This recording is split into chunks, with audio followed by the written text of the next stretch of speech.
We continue on with our narrative about Solomon and his goodness for God's people. If you know Solomon's whole story, you have to hold off for a while and just to see how great he was for his people for perhaps the majority of his reign, or at least the first half. But we start here with 1 Kings chapter 5, beginning in verse 1. This is God's word, eternally true. When Hiram, king of Tyre, heard that Solomon had been anointed king to succeed his father David, he sent his envoys to Solomon because he had always been on friendly terms with David. Solomon sent this message back to Hiram. You know that because of the wars waged against my father David from all sides, he could not build a temple for the name of the Lord his God until the Lord put his enemies under his feet. But now the Lord my God has given me rest on every side, and there is no adversary or disaster. I intend, therefore, to build a temple for the name of the Lord my God, as the Lord my father David, as the Lord told my father David, when he said, your son, whom I will put on the throne in your place, will build the temple for my name. So give orders that cedars of Lebanon be cut for me.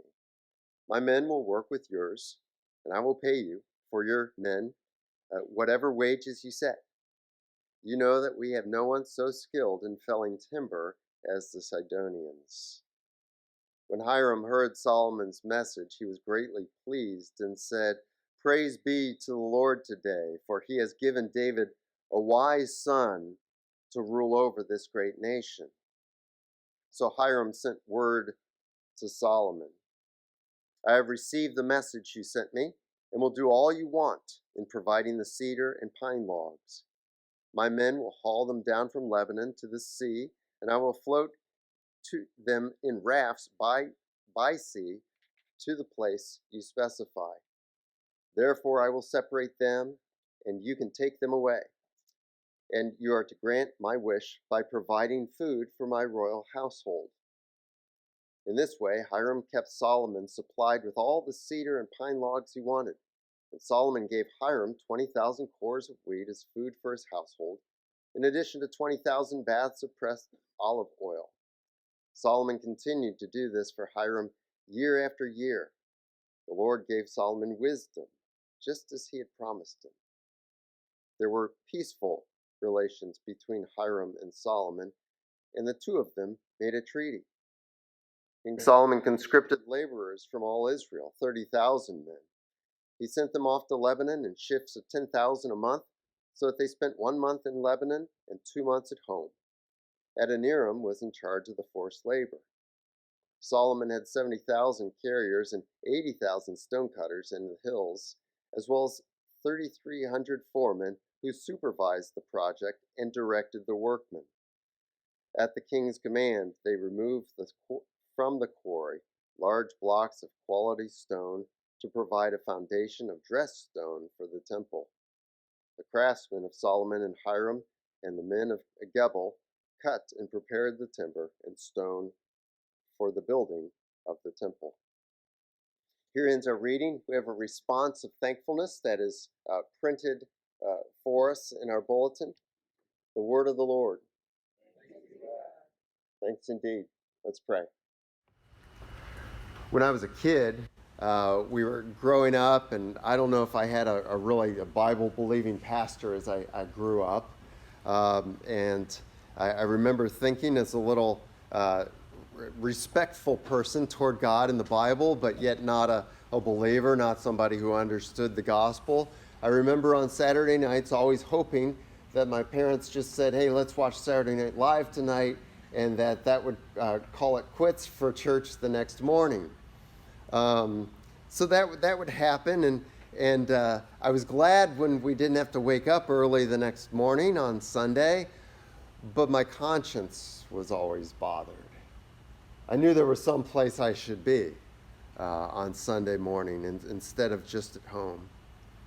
And then in middle school, we began to go more to church, and I remember being asked as a middle school kid if I would be an usher in the church. The church was a not like this. It was an established building with long aisles up to the front, and so there were people who stood at the door as you entered the sanctuary, at the doors as you entered the sanctuary, and would walk you down like at a wedding to a certain aisle and say, "Is this okay?" and then hand the bulletins to the people as they entered into the aisle.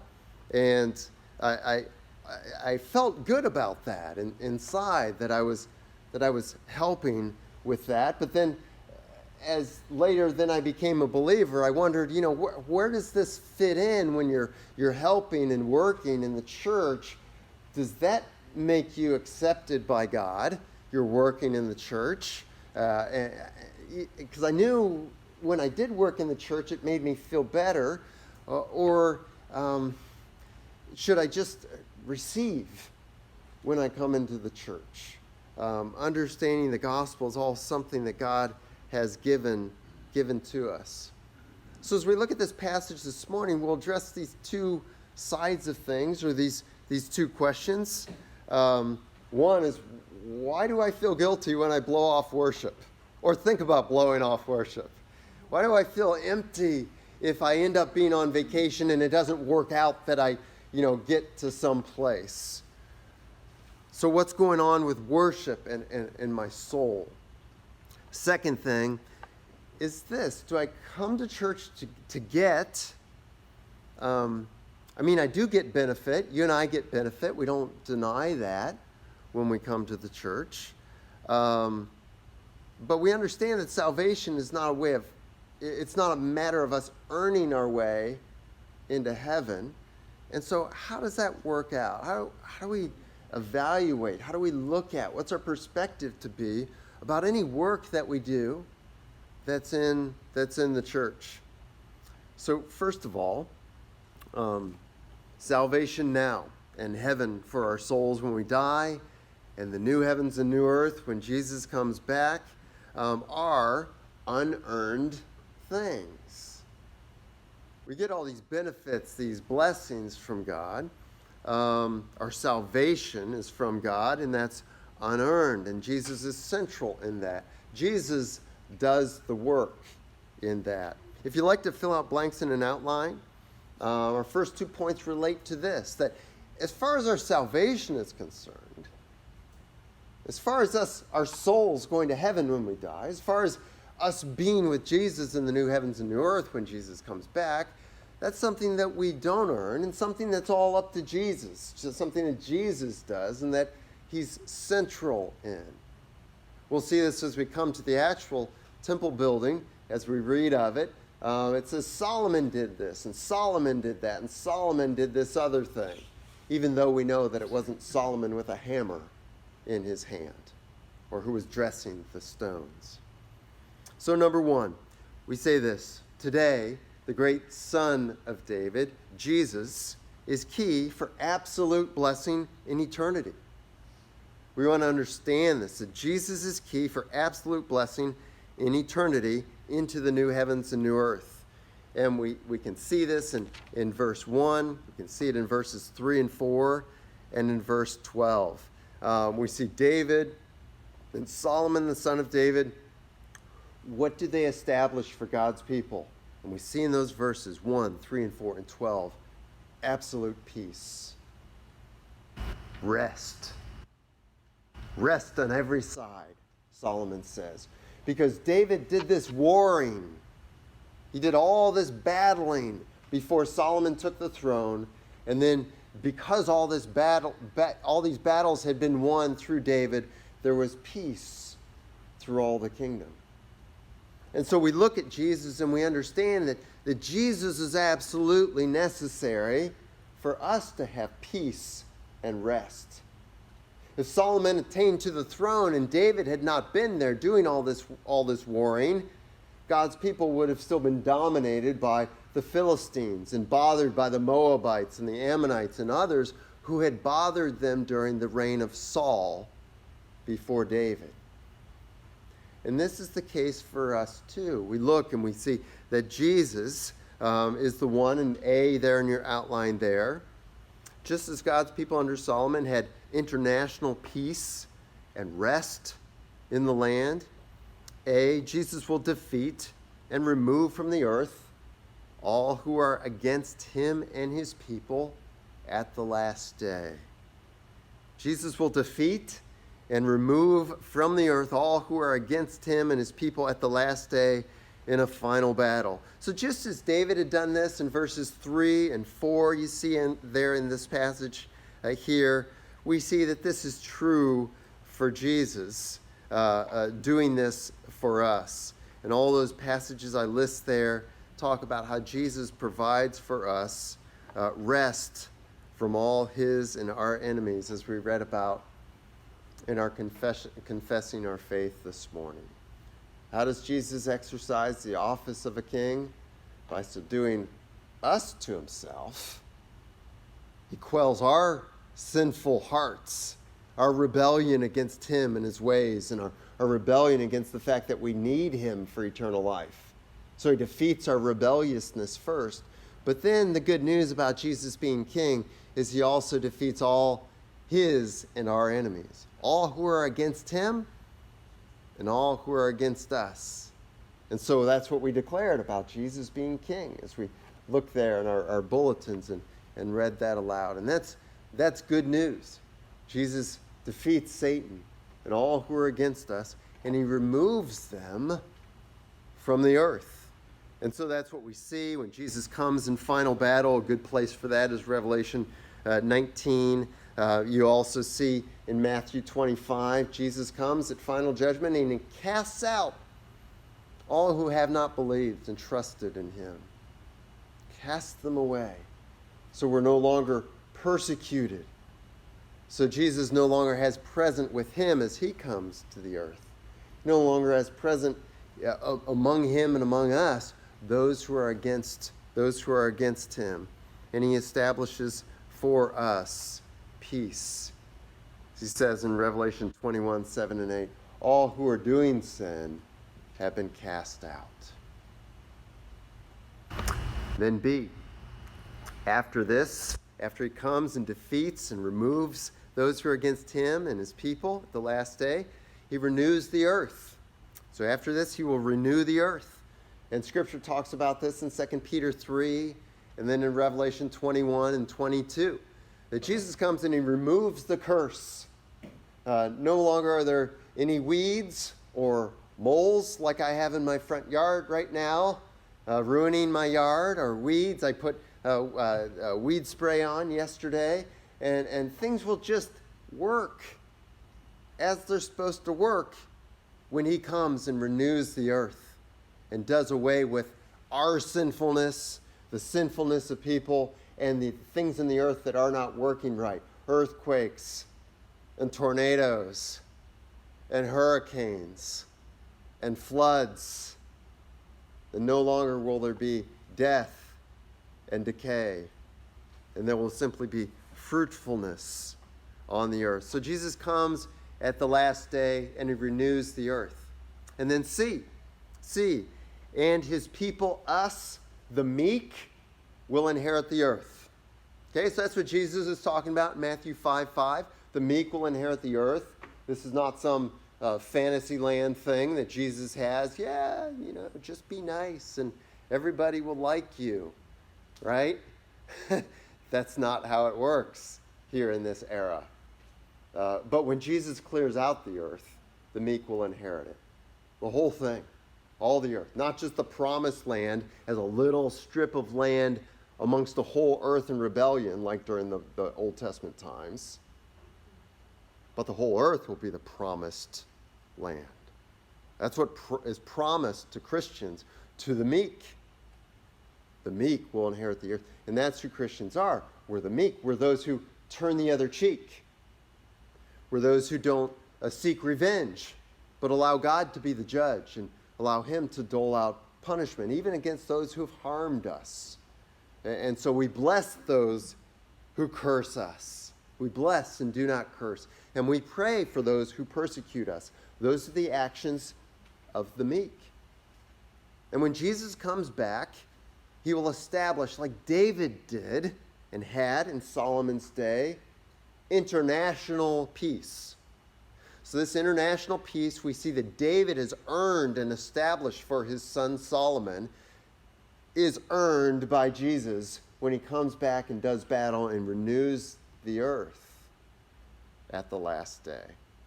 So Solomon and David foreshadow Jesus and how he is good for us, his people. Hiram here, king of Tyre, which was not promised land. He was another people, but Hiram was a person who had enough sense to be friends with David because he saw David won every battle he went into. And so Hiram said, "Can I be your friend?" And then as Solomon comes onto the throne, Hiram sends, we saw at the beginning of this passage, envoys. Because Hiram wants to make sure that he's at peace with Solomon because God is with David and his sons. Okay, so God is with God the Father, is with Jesus. He comes back and the meek will inherit the earth. And so we read about that promise even in Isaiah 66, as Jim read for us this morning. The new heavens and the new earth, redone, burned with fire first to cleanse it, to purify it from all sin and its weeds and those kind of things, 2 Peter 3, and made good for us. Now, number 2. So we said Jesus is the key for absolute blessing in eternity. But then number 2, Jesus is key for blessing in this life, now, in this era, before he comes back. So verse 3, this blessing is not, we note, it's not wealth. Okay, God doesn't make many of us wealthy. We were talking in Sunday school this morning. Not many of us will handle wealth well. Jesus presented wealth as a counter God for us. And so there are certain people God knows they'll be okay with wealth, like Abraham, tremendously wealthy. Okay? But we see even for Solomon, this didn't work out well for him in the end. Paul talks about this in 1 Timothy 6. You know, most people, when they get wealth, then they have many other concerns and temptations that aren't a part of their lives when they don't have wealth. I was reading in Proverbs yesterday near the end where there's that prayer, you know, give me just enough to live on so that I'm not tempted to steal, so that I get food for my family, and so that I do not deny you and say, who needs the Lord? I have all that I need because I'm wealthy. Okay, so this blessing is not wealth, nor is it freedom from troubles. That's your second blank there. Jesus said in John 16:33, when he was preparing his disciples for the time when he would leave them, he said, using the same word tribulation that's used about the tribulation and great tribulation that we have on earth, he said, you'll always have trouble. In this world you will have troubles, John 16:33. In this world you'll have troubles, but take courage. I've overcome the world. That's Jesus with his disciples before he leaves. He's preparing them for the trouble, for the persecution they'll have to endure. Even as he saves Saul of Tarsus on the way to Damascus.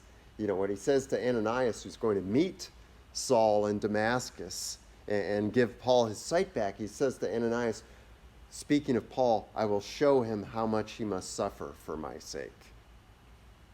And so that's what Paul shares with us in 2 Timothy 3:12.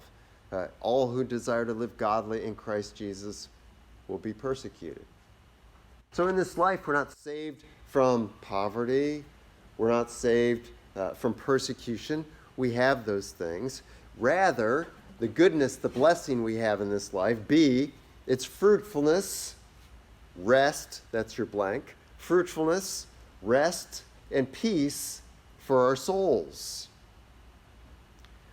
So we see verses 11 and 12, just again, as we've been seeing with Solomon, all the abundance that was in Solomon's kingdom. You see Solomon's offer there to Hiram. You know, send down your workers because, you know, the specialty of the people from Tyre was that they could do wood and stone cutting really well. And so Solomon farms that out. They work with some of his own people, but he has those people come down and he says, charge me whatever you want. You see that there, like in verse 4 or 5 there? Whatever price you set, I'll pay it. Solomon's just not concerned. He has such an abundance. Hiram couldn't possibly ask enough wages for his workers that it would put a dent in Solomon's wealth. So great was the fruitfulness of the land, the fruitfulness that he had gotten from David's battles, the plenty that he had gotten. And then we see rest and peace throughout this passage as well. So we see that in these New Testament verses that I've listed for you there. We have fruitfulness because God has given us his Spirit. So we have the fruit of the Spirit, Galatians 5. That's the blessing we have in this life. It's a wealth of soul where we have peace and rest, where we can be patient and kind and exercise self-control, which is the key. If you don't have self-control, you get in all kinds of trouble. And so we can have this wealth or this prosperity of soul in our lives by the Spirit of God who's in us. Hebrews 4, verses 1 through 11. Paul talks all there about once we believe, and we said one verse in there in our declaration of the gospel. Once we believe, we enter that rest. And so this rest spoken of with Solomon was not only a rest back then, of rest from physical armies coming in from other countries to battle against us, but this is a rest for us of soul. And that's what Jesus promised. Come to me, all who are weary and heavy laden, and I will give you rest. Take my yoke upon you and learn from me, for I am gentle and humble in heart, and you will find rest for your souls. And this is what Jesus gives us. Betsy and I were talking last night during dinner time with Larissa, and she was just talking about just some at work, some relational conflict that she had been through, and just the great confidence that she had because of God's word. And this is what Jesus gives to us. He gives to us his word that he's inspired for our good. And so she could enter into that relational conflict knowing wrong and right, knowing that she had walked according to God's word in this relationship before, knowing that she was identifying things correctly, and then knowing that she had behaved correctly in the relational conflict with patience, with self-control. And that was a great blessing to her, that she didn't have to worry, well, did I do something wrong? Not that she wasn't retrospective in that, but that she understood, no, I was patient. No, I have been reasonable. And this is a false accusation that this person is making of me. And I don't have to get tied up in a knot about that. And that person is not the judge at final judgment. I don't have to, they're not the one judging me. Their judgment doesn't matter upon me. And we know those things from God's word. And those things give us peace and allow us to be at rest, even when we're in relational conflict. So that's the kind of soul prosperity, rest, peace, and fruitfulness we get in this life. And Jesus is the key to that. Our King who gives us his law, who gives us his Spirit, who enables us to experience the fruitfulness, not in terms of grain and apples and oranges or whatever they had in Solomon's kingdom and olive oil, but fruitfulness in our soul because Jesus has given us so much. He provides for our souls in this era everything that we need to get through. Now, number 3. Chapters 1 through 4 are all build up.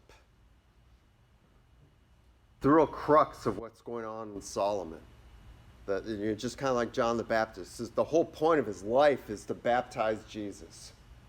Once he baptizes Jesus, he can die. He can die in peace. Like Simeon in the temple. Lord, I've seen the Savior, the salvation of your people. Now I can die in peace.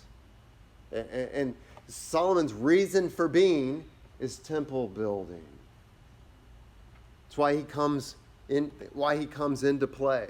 And so number 3, Jesus' chief goal, like Solomon's chief goal had been, Jesus' chief goal and work now is building up the church. Now we see this in Solomon in verses 3 through 18. All the references. Why has Solomon set his kingdom in order? Why has God provided peace on every side? Why has God provided that Solomon does not have to be at war? Solomon names it in these verses. So that I can build a temple. David could not because he was busy with war. But also when he asked to build the temple, God said to him, 2 Samuel 7 and 1 Chronicles 17, no, you're not the one to build the temple for me. For you have blood on your hands from all the battle that you've been in. And this has been good battle. You've been battling for the sake of my people, that they can have rest on all sides. And we see that promise that's made to David when he asked that was David's role, to provide rest on all sides for God's people. But God tells Solomon, when he's speaking through Nathan the prophet to David, it's not you, David, who will build the temple, but your son. And so when Solomon comes into play, when he comes and takes his place on the throne, he's got one task. One task before he dies, and he's good to go. Build the temple. That's why God made me. That's why God made me anointed as king above all my brothers, even though I'm like the 8th or 9th son of David. I always forget whether it's 8th or 9th. Because God had chosen me for this temple building to go on. Why did God give me all this wisdom? Why did God give me this peace? Why did God give me all this wealth? Well, so I could, one, pay Hiram and all his workers. So I could have everything I needed to build a temple for the name of the Lord my God. So Solomon's goal was this. But Jesus said, that's my goal too. Matthew 16, Jesus asked his disciples after they had been out and around, who do people say that I am? And they give various answers. And then Peter gives the answer that's true. He says, you're the Christ, which means, yes, anointed king, the Son of the living God. And God calls David and his sons, the anointed kings, his son, lowercase s. But Jesus is both. He's Son of David and Son of God, lowercase s and highercase s for Son of God. He's the one who reigns. And Jesus pulls Peter aside perhaps, or at least directly says to Peter, you're right, Peter, and I will build my church, and the gates of hell will not prevail against it. Jesus announces what he will do. What's his goal? Why is he here? What will he do after he has ascended? And he goes in right after that to talk about how that's not for now. We're going to go to Jerusalem, and I'll be betrayed into the hands of men, and I'll be crucified, but on the third day I'll rise again. But he says, here's my objective. Here's why I've come, to build the church. And you, Peter, the message I'm giving you, the message about me, the gospel, is what I'll build it on. But I will build my church. This is Jesus saying what his goal is. And this is what a good son of David does, right? Like Solomon. What's the goal? What's his reason for being on earth as king over his people? It's to build the temple that God might be worshipped. So we see Jesus come, Philippians 2, 6 through 8, that Jesus offers himself in humility as a servant to build the church. Jesus, and that brings us to number 4 here. Jesus' work in building up the church is for our sakes. So why has Jesus come to do this? It's for our sakes. Philippians 2, Jesus comes and he gives himself as a servant. His work for the church is not work of glory. It's not work of prominence. It's work of service. making himself, though being God, he does not grasp a hold of that.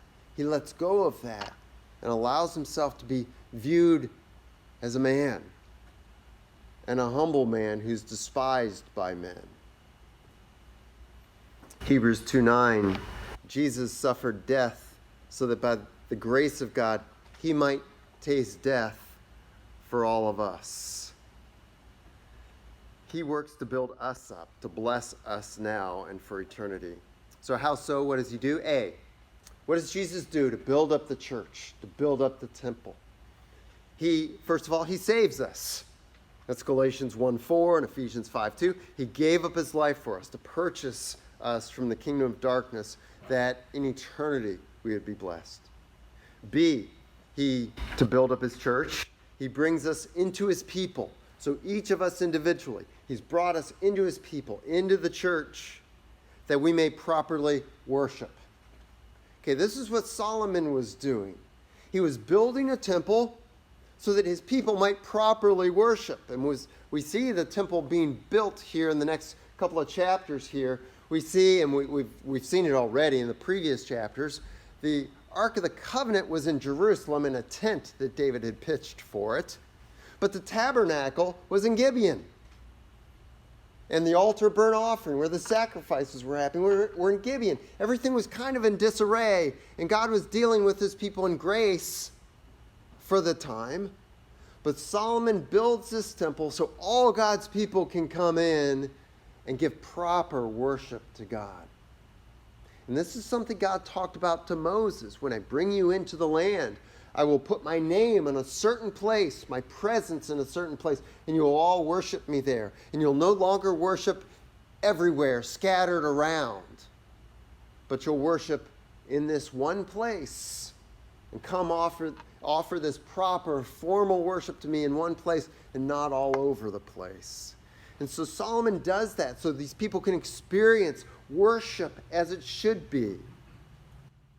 So he saves us, he brings us into his people, the church, that we may properly worship him. So we read this morning in our call to worship that we come together to worship him with reverence and awe. How do we do this? Well, two ways we worship God. Two ways we worship God that Scripture speaks of. The first way is this. It's your number one there. We worship God on Sundays and through the week, giving him verbal praise. Okay, verbal praise, and the praise of our hearts, praising him, giving thanks, singing to him. Even in the car, until someone pulls up beside you and starts looking, and then you go. But this is formal worship, verbal praise. And so we see this in 1 Peter 2:10 as part of our call to worship. What does God say to us there? He says he has called us that we once were not a people, but now we're the people of God. You can look at it there, the front part of your bulletin. Once we had not received mercy, but now we've received mercy. We're a chosen people, a royal priesthood. Okay, priests worship. Okay, a royal priesthood, a holy nation, a people belonging to God. That connected sentence there. That's verse 10. Verse 10 starts off with what the congregation says. Why does he bring us together? Why does he make us a holy nation? Why does he make us a royal priesthood? That we might declare the praises of him who has called us out of darkness into his wonderful light. He saves us that we might praise him. See that there? We're called to be a holy nation. We've received mercy that we may declare the praises of him who has called us out of darkness into his wonderful light. So that's formal worship, our declaring the praises of the God who's called us out of darkness into his wonderful light. And then B there, second kind of worship that we do. We worship through obedience to his commands, which is worship of a second kind. Okay. So Romans 12:1 says, let your lives be living sacrifices. What you're doing and what was sacrifice? That was worship in the Old Testament. It wasn't, sacrifice yourself by working real hard at your work. That's not what he's talking about. He's talking about worship, sacrifices. In the Old Testament, when you were worshiping God, you were giving sacrifices. And Paul says, let your life, the way you lived your life, the things you're doing, be a sacrifice over and over again, living, not dying and ceasing to worship, but living over and over again in every obedience that you do. Bob and I were talking about this at lunch this week. You know, that every time we obey the Lord, it's worship unto God. We are declaring, God, you are worthy. That's worship. You are worthy to follow. Your way is superior to the way of my sin nature, or to the way the world tells me how to live. And every time I obey the Lord, heaven sees it, and God is honored.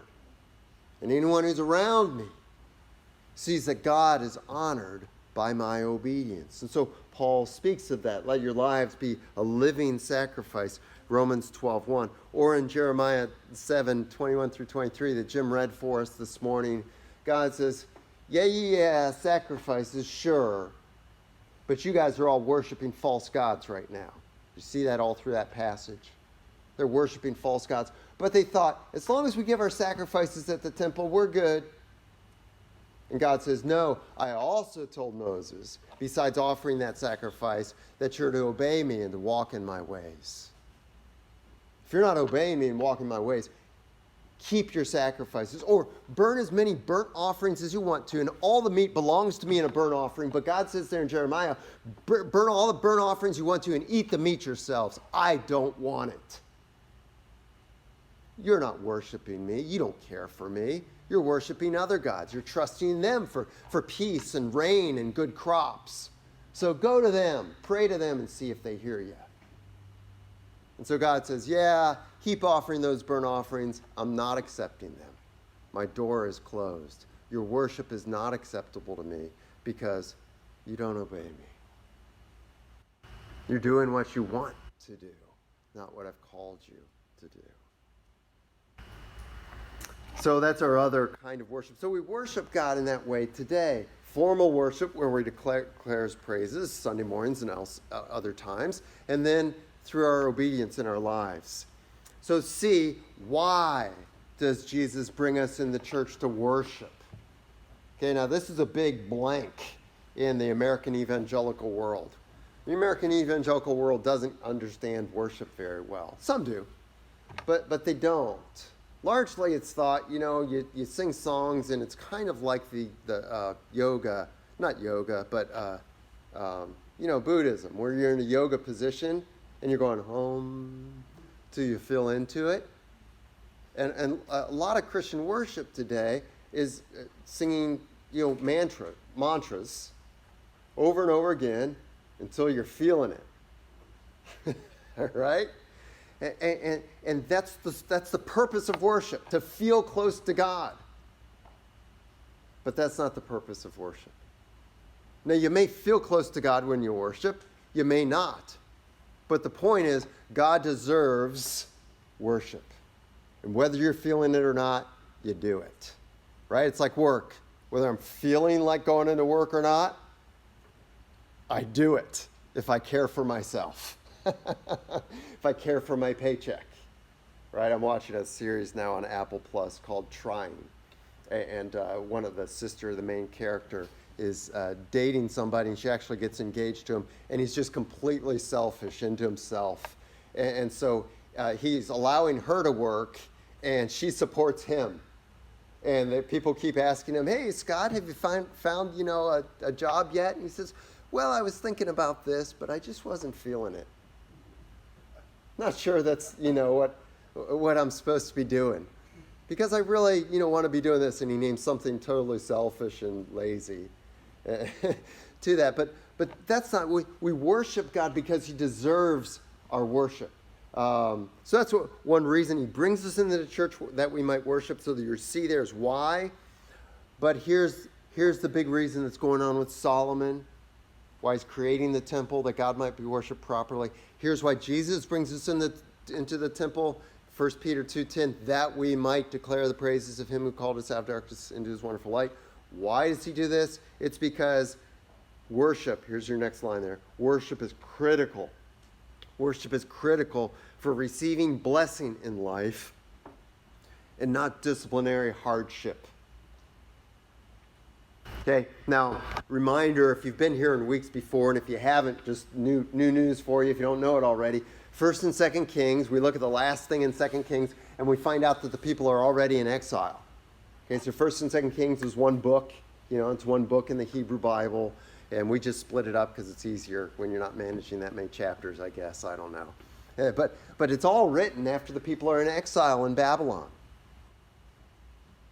And so it's written to remind them of what would have kept them out of exile. So everyone reading this is saying, you know what? Here's why we're in exile, because we didn't get worship right. We didn't prioritize worship. We're the people Jeremiah spoke to hundreds of years later after Solomon, when Jeremiah rebuked us and said, here's what the Lord says, I don't want your sacrifices. Obey me first and then come back and give those out of a joyful heart. But worship is what gets God's people exiled.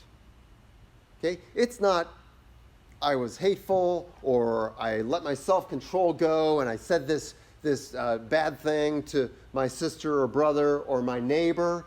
The sacrifices cover all those things in Israel. All the just regular sins. That's why the sacrificial system is in place.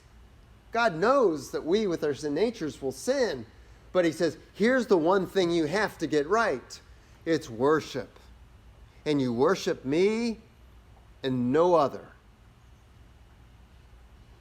And if you worship something else, and for us today it's, work or a boyfriend or a girlfriend or whatever, money or popularity. If you put something else before me and you come to me in prayer, I may just say to you after a while, why don't you ask your boyfriend to fulfill that prayer for you? See if he can do it. So worship is the main thing that gets people exiled in the Old Testament. And that's what the readers of this understood. And so what did they see here? That the Son of David King gets them into worship so that they can experience blessing. And they do under Solomon. So that's a message for us. Worship is critical for receiving blessing in life and not disciplinary hardship. Okay, so God's people reading this, they had experienced God's disciplinary hardship. They were in exile. They had been carried away by Nebuchadnezzar. They were in Babylon. Okay, but that can be true of us today too. Now, so here's how to sort this out. Jesus said, in the world you'll have troubles. Paul said, all who live godly in Christ Jesus will be persecuted. Jesus said, blessed are you when you're persecuted, for so the prophets were persecuted before you. Matthew 5, Sermon on the Mount, right? And so whenever we enter into hardship, we are rightly introspective. And we look at our lives and say, is this hardship because I'm walking in disobedience and God's trying to get my attention? Are things happening to me or to the people I love because I'm walking in disobedience and he's finally just had to shake me? I haven't been listening to my brothers and sisters in Christ or my family or my elders or whatever. And he's trying to get me to come back in and worship. Okay? Or is this just, I am following the Lord. What I'm doing and my worship and my seeking him. And this is just persecution and hardship. That's part of James chapter 1, verses 2 through 4. God says to us there, I won't say unfortunately because it's God's wisdom. He says, it's through trials that we mature. And so I know it's true in my own life, and you can all probably look in your own lives and see the things that have been really trying to you. Hardships have made you mature in Christ. Okay? So we look at that and we say, first of all, have I gotten worship right? Have I gotten worship right? And so Jesus brings us into the church. He saves us that we might worship him. And as we don't worship him, sometimes hardship comes to us, and it's God's discipline to us. Number five. So Jesus brings us into his church that we might worship and be blessed. So number 5, how do we act knowing this? Commit yourself to building up the church and to proper worship. These are the 2 goals of this chapter. The 2 things highlighted for us. What is to bring you blessing? It's working for the building up of the church or the building up of the temple. And it's working so that you can worship. Doing the work of worship, as the book of Acts calls it. So commit yourself to the building up of the church and to proper worship. And this is what we see in verses 5 through 18. What's 5 through 18 there? It's all the work of building up the temple that God's people might worship. So the church, Paul tells us in 1 Corinthians 3:16, the church is the temple. So Paul says the church is the temple of God. You're the temple of God. And the Holy Spirit dwells in you. You know, in the Old Testament times, the Holy Spirit, his special presence was in the Holy of Holies, dwelling among his people in Israel and Jerusalem. But Paul tells us there in 1 Corinthians 3:16 and Ephesians 2 and Ephesians 3. Peter uses the language in 1 Peter 2 that the church is the temple of God. And so we devote ourselves to the building up of the temple, which is the church. We devote ourselves to building up the church. So A in your outline there, your work, you can write in there, my work in the church to build the temple of God is for Jesus' sake. You see the contrast there? So Jesus, he does his work in the church for our sake. And what's his role? Come to earth and get humiliated. Come to earth and get mocked. Come to earth and die. Come to be abused for other people's sins. That's his role in the church. That's his giftedness. To be sinless. So that he can perform the role of once and for all sacrifice, abused by all. And he's our example, okay, of what a role in the church looks like. But we come into the church while Jesus comes and he does his role for our sake. We come into the church for his sake. We come in not to get, but to give. And so we say there in number 1, you receive much from Jesus when you come into the church. You receive much from Jesus when you're in the church. And so we see this in terms of peace and rest and abundance in verses 3 and 4 and 6 and 11. And so you receive much when you come in here. You're encouraged in soul. You're encouraged personally and emotionally when you're here because people love you and they talk to you and they encourage you and they build you up. You receive from God's word feeding for your soul.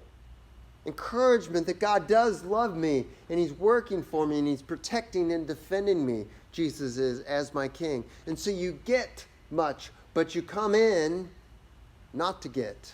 Jesus will take care of that. But you come in, I come in to give, to work. Number 2, you come into the church to give. That's your blank there. To give or to work. And that's what verses 6 and 18 are all about. God could have miraculously just plopped the temple down there.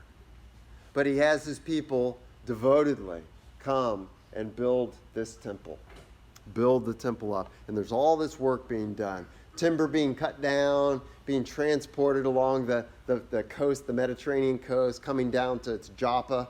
And then the Israelites bring it in. They transport it clear over to Jerusalem. And then they're chopping it. They're going in quarries and getting stones out and dressing the stones. And then we'll see their craftsmen like Huram and like Bezalel before him working on the inside. But we come into the church to give our labor so that the church is built up. So how do we do that? B. How do we do that? Build up the church through, first of all, evangelism. That's Matthew 28, 19 through 20. Talk to your friends and neighbors. Invite them to church. Give them words and sentences about Jesus. about his gospel. And you don't have to bring them the whole way. You don't have to get them out of the dugout to the plate, make them hit a home run, and back to home plate and back into the dugout. You don't have to do the whole work. All you got to do is say something. Okay, just say something, and God can use it. And your words don't have to be perfect. Just say something, whether it's an invitation to church or whether it's just saying, I'm a Christian. That affects somebody. And so we do evangelism, Matthew 28. And this adds, why is this building up the church? Because it adds living stones. That's your next line there. Living stones. This is what God calls you and me. We are living stones in the temple, made alive by God's Spirit, regenerated unto life, so that we're living, spiritually living people, living stones that are like added to the walls of the temple, like when Solomon is building the temple. And Jesus, when he builds the temple, he adds living stones to the temple. And that's what evangelism is. We're adding living stones to the temple. We're like one of these workers from Hiram or from among the Israelites. We're working for the building of the church through evangelism. So this adds living stones to the church or temple walls. Adds living stones to the church. And then secondly, another way we work to build up the church, secondly, we build up the church through using our gifts. Through using our gifts in various roles within the church walls. So once we come in, that there's work to do. It's not all work outside the church where we're doing evangelism, trying to get other people to be living stones as God's Spirit works. But inside the church, we use our gifts, as we read in Ephesians 4. And Paul says there, and everybody needs to use their gifts so the church can be fully mature. And so this is like the working of, we'll see, Hiram in Solomon's day, doing work as a craftsman. Inside, not building up the walls, but he's inside, and he's building things like altar and furnishings inside the temple, and the embroidery work on the curtains, those kind of things. And that's what we do when we come in as Christians into the church, and we fulfill various roles in the church. So we talked about that a bunch last week. And so as we do these roles, use our gifts for roles within the church, and these may not be glamorous. Okay, Jesus is our example. What's his role? Die in your underwear with people shouting at you. Okay, his role is not, oh, look at Jesus, let's crown him king and make him glorious and wonderful. Okay. That's something that's starkly different than the world. Okay, the world looks at those things and says, wow, look at the showy people. And we see in the New Testament that God's churches struggle with that, like we were looking at Corinth this morning in Scripture. They're struggling with prioritizing the gifts that are showy and that kind of thing. And instead, we should look to the better way of just serving people however we can. Okay, so we come into the church, and we do this so that, here's your next line, that the church itself, we exercise our gifts, we perform roles that we can perform, that the church itself and Christians within the church are built up in Christ-likeness or in maturity, Christian maturity, through your work here. We looked at some gifts this morning in Sunday school, whether it's gift of encouragement that you have, or giving generously, or teaching, or leading, or administering, or helping, or serving, or showing mercy. These are all gifts that we have, and we're all different. And these gifts all come from God sovereignly in our lives and by God's Spirit as we come into the church. So we exercise these so that other believers are built up in maturity, and we exercise these so that the church as a whole becomes more mature. And then D, as we do this, we need to be remembering that your work in the church is to this end, the glory of the name of Jesus. The glory of the name of Jesus. I put in there verse 5, but it's actually in this passage 3 times. Why is Solomon building the temple? For the name of his God. Let me tell you about a little secret here in Old Testament. When in the ancient world, when one talked about the name of their God, they were talking about God's presence. So when you see the name of God, we come in the name of the Lord our God. This is a war cry. We're coming in God's presence. God is with us, and he will fight for us against you as they come into battle. Okay? But it's also this aspect that we commonly associate it with for God's glory, in God's name. But just imagine that with David as he comes to Goliath. You come to me with a sword and a spear, but I come to you in the name of the Lord Almighty.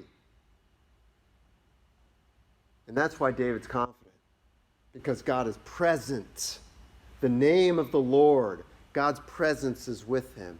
And God, when he talks about to Moses, that when the people go into the land, that he will choose a place for his name, that's what he says. He's choosing a place for his presence, meaning a place to put the temple. And so this is why Solomon is building the temple, for the name of the Lord, a place where God's presence will be, and a place where God will be glorified. And so that's what the church is, and that's what each individual church is to be. That's what our church is to be. Okay, a place where God is glorified because we do things not like the world does, but like he says in his word. And we trust his word more than we trust what society says. Okay, but also God is glorified because he's here present among us. We all have his spirit. As many of us who are regenerated, we have his spirit. We come together, and it's like, separate little matches, coming together into one big flame when we come together. And so God is glorified. His name is here. And so we remember this. As we work in the church, as we use our gifts and exercise our roles in the church, it's never for our glory. It's never for us being recognized. It wasn't in Solomon's day, and it's not in our day. We work in the church and exercise our gifts for the name of the Lord, for glory unto him. So as we start worship each week, we say something to the effect of, this is not a service about us, but this is a service about him. We're not gathered for our sakes. We're gathered for his sake. So we work by God's power of his Spirit, for the fame, for the name of our God and Father, and for our Lord and King, Jesus Christ. So our summary. Jesus' work today is his building up of his church. Jesus' work today, what he's intensely involved in, what his goal is, what he's working for, is the building up of his church. And his work is for our sakes. So still today, he worked to save you, to bring events around you, to cause you to think about certain things. And then he worked to bring someone who would bring the gospel to you. And then he worked by giving you his Spirit so that you could believe. And now since that time, he's been working to mature you. So he works for you. He's building you up from the point of your salvation to the point of your final maturity before you see him face to face. So his work is for our sakes, for our blessing. That's your next blank there. For our blessing, for now, and for eternity. But on the other hand, from our side, that's your blank there, we work to build up the church for his sake. So he works for us, and we work for him. We work to build up the church for his sake, for his name, for his glory, for his glory. And then know, just as Solomon knew, as my people commit themselves to worship, God will continue to bless us. He'll keep us in the land. He'll cause our land to be fruitful. Solomon understood that. Worship was central. Worship and devotion to the praise of God, that was central. That so too today, know that as you're committed to worship and to the building up of his church, as you're committed to the building up of his church, your soul will find not chaos off in exile, but your soul will find peace and rest as you live as a citizen in the promised land of the church today. Let's pray.